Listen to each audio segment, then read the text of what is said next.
السلام عليكم ورحمة الله وبركاته. رب اشرح لي صدري ويسر لي أمري واحلل عقدة من لساني يفقه قولي. Welcome back to our brothers and sisters.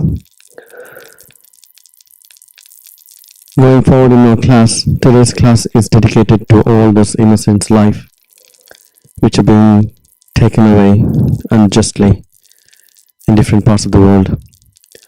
Whether it is a Muslim or non-Muslims, may Allah protect every individual soul which is free of crime, and we do dua and we pray to the Creator that He protects them, whether it is in Palestine, in Gaza, West Bank, Syria, Iraq, Afghanistan, India, Pakistan, wherever there is an innocent life, may Allah protect it. Inshallah, going forward. So today's class we're going to learn more about verbs. So there are two types of verbs basically. So one, what we call it as a transitive verb, and the other is called as intransitive verb. So what is transitive? Transitive verb means the verb has a more journey to do. It's like transit, where you go, sit, and you have to go forward again. The same thing is a transitive, which means the fail has to have more journey. Whereas intransitive means the journey of the verb stops. So what does it mean really? If I give example of intransitive first, so intransitive means where the verb describes the complete sense. For example, if I say here, I laughed, I cried, the book fell, the sun set. So here it makes complete, so you don't need any more information to add to this, so it makes sense. Whereas in transitive verb, what you need, for example, if I say here, I baked, or I rode, or I spoke, or I stitched, here we need some more information. If you say I baked, so say baked what? For example, say I baked some cookies. If you say I rode, so what did you rode? So I rode the bicycle. If you say I spoke, you spoke to whom? So I spoke to teacher. So I stitched, so I stitched the quilt. So here we need the verb, the action has to be taken place on some other object. So that is where we need, it makes a complete sense. So the action on its own doesn't make complete sense. So what we need for a transitive verb is we need an object to complete the sentence. So what do we call this object in Arabic? It's called as mafulun bihi. It's called mafulun bihi, the thing on which the action has been taken.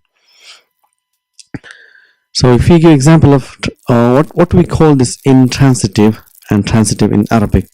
Intransitive is called fi'l al-lazim. Fi'l al-lazim means it ends, the meaning ends there. Whereas the transitive is called fi'l al-muta'addi, which means you need to add more to make sense. It's called fi'l al-muta'addi. If you give some examples of intransitive, so we're like dhahaba, he went, makes complete sense, that's it. Raja'a, he returned. Jalasa, he sat. So you can't add anything more to these verbs. For example, mata, he died. So these are like intransitive words, so you don't need any more information to make a complete sense. Whereas, for example, if you say akala, say he ate, so then you have to ask, he ate what? For example, say at-tufaha. So if you say kataba, he wrote, so you say what did he write? So you say ar-risalata. So if you say example shariba, he drank, so again you can ask, he drank what? Say al-qahwata. And you say daraba, he hit, so he hit whom? So you say Muhammadan. So if you see here, what do we see? The object is always ending with the fatha. Say akalat tufaha, kataba risalata, sharibal qahwata, daraba Muhammadan. So which means that maf'ulun bihi is always mansoob. Maf'ulun bihi is always mansoob. It will have a fatha at the end of the noun, whether it is definite or indefinite.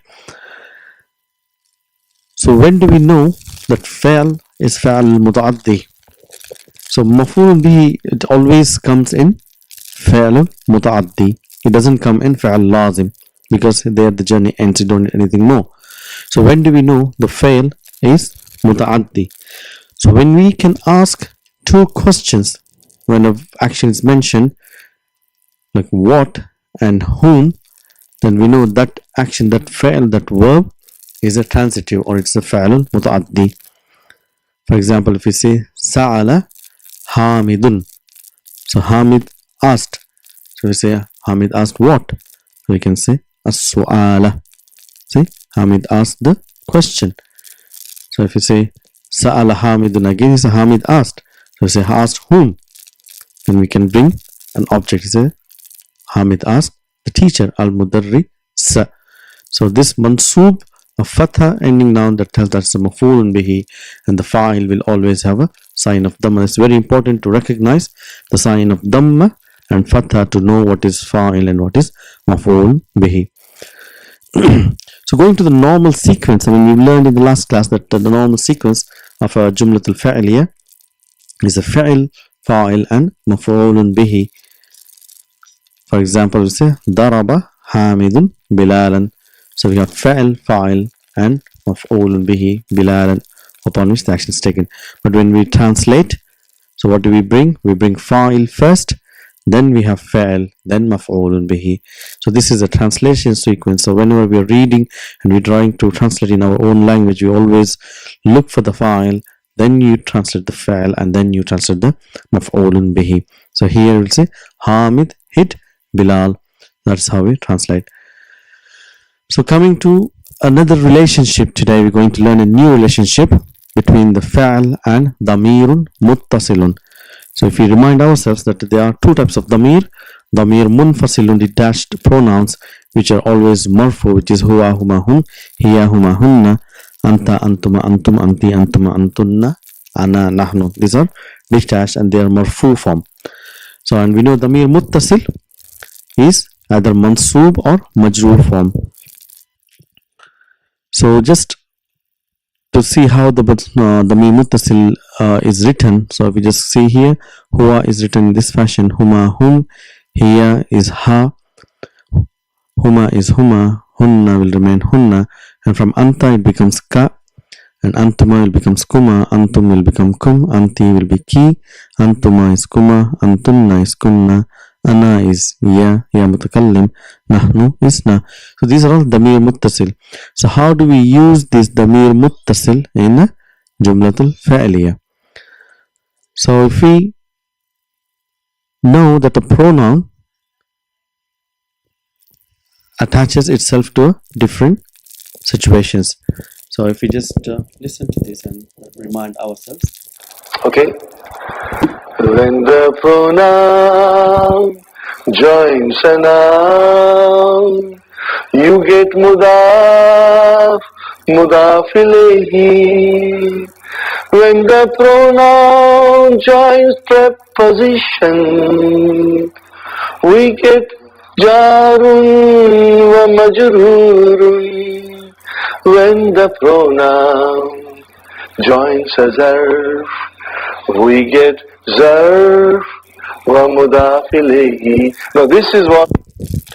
So this is what we've learned before, but inshallah today, so it gives me another relationship between fa'al, and when the pronoun joins a fa'al, so what do we get? We get maf'ulun bihi. So damir muttasil, when it joins a fa'al, so what we get is damir muttasil, that becomes a maf'ulun bihi. Let's do some example. So if you take this example, sa'ala means he asked. So if you want to say I asked, so sa'altu. So sa'al is the fa'al, tu is the fa'il. So it is a part of a mutaharrik pronoun. So if you have a damir muttasil, so if you want to say sa'altuhu, I asked him. So how do we write? We'll say sa'altuhu. So who is attached to the fa'il. So sa'altuhuma, sa'altuhum, I asked them. Sa'altuha, I asked her. Sa'altuhuma, I asked them both.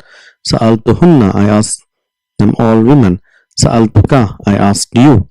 Sa'altukuma, I asked you both. Sa'altukum, I asked you all. Sa'altuki, I asked you feminine. Sa'altukuma, Sa'altukunna, I asked you all women. So how do we say ana? So we know ana has ya mutakallim. So we know if it is qalamun, it becomes my pen will be qalami. So if it is a verb, sa'altu, what will happen? Sa'alti. Is this how we do? So I'll say no, that is not the way we do it, because if it is sa'alti, so where's the fa'il? Fa'il is sa'al, and ti means anti, but what we want is tu. Is I is tu, ana, but here it becomes anti, so that means the verb is ruined. So we don't want this ya to come and give kasra. So what do we do? So we know the ya has the habit that whenever ya comes, then the dhamma turns into a kasra, but we don't want to have this. We want to separate this ya from tu, so the tu remains tu. So what do? We bring noon. So what we do is we separate the ya and we bring the noon, and we tell ya to give kasra to the noon, and so that the fa'il and fa'il are remain, and it makes a proper sense. If it is sa'alti, then it is confusion whether it is anti or ana. But if you hear here sa'altuni, means I asked myself. So this noon is called noon of protection. It's going to protect the fa'il from the ya giving it kasra. So this noon is called as noonul wiqaya. Noonul wiqayati is mudaf ilayhi, noon of protection. And if it is nahnu, na, it will be normal, because here it doesn't change the dhamma, sa'altu na. So let's take an example from the Quran so we understand a little bit better. For example, if we say Sa'ad, verse number 76, so we say here Qala ana khayrun, when Allah Ta'ala says to Iblis to do sujood, then he doesn't do the sajda, and what does he say? Qala, he said, ana khayrun minhu, I am better than him. Khalaqtani min nari wa khalaqtahu min tiin. So if we just analyze the verbs in this ayah, see, khalaqtani. So khalaq means the fa'al, and ta means anta. So it is about talking, the Iblis is telling to Allah subhanahu wa ta'ala, this ta represents Allah azza wa jal, that you created, and who created what? So you say nunul wiqaya and ya mutakallim, me. So this ni is me. So you, how do we translate? Fa'il, fa'il and maf'ulun bihi. So you created me min nari, from fire. So if you see here, this noon is noonul wiqaya, and we got khalaqtahu here. So who doesn't have any change on the verb vowel sign. So here we have khalaq is fa'il, fa'al, ta is fa'il, and who is maf'ulun bihi. So how do we translate? That you created him min tiin, so from the clay. So we know that the damir muttasil is attached to the fa'il when it is present in the verb. So we know here that among 14 pronouns, there are 12 positions where the fa'il is mawjood, where it is attached to the verb.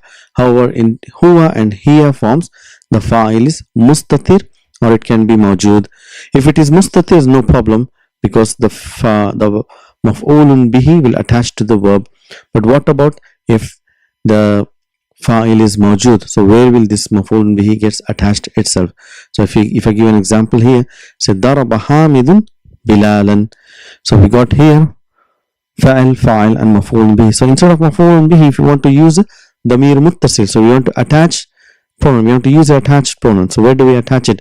Do we attach to fa'il or do we attach to fa'il? So we attach to fa'il. So it will be darabahu hamidun.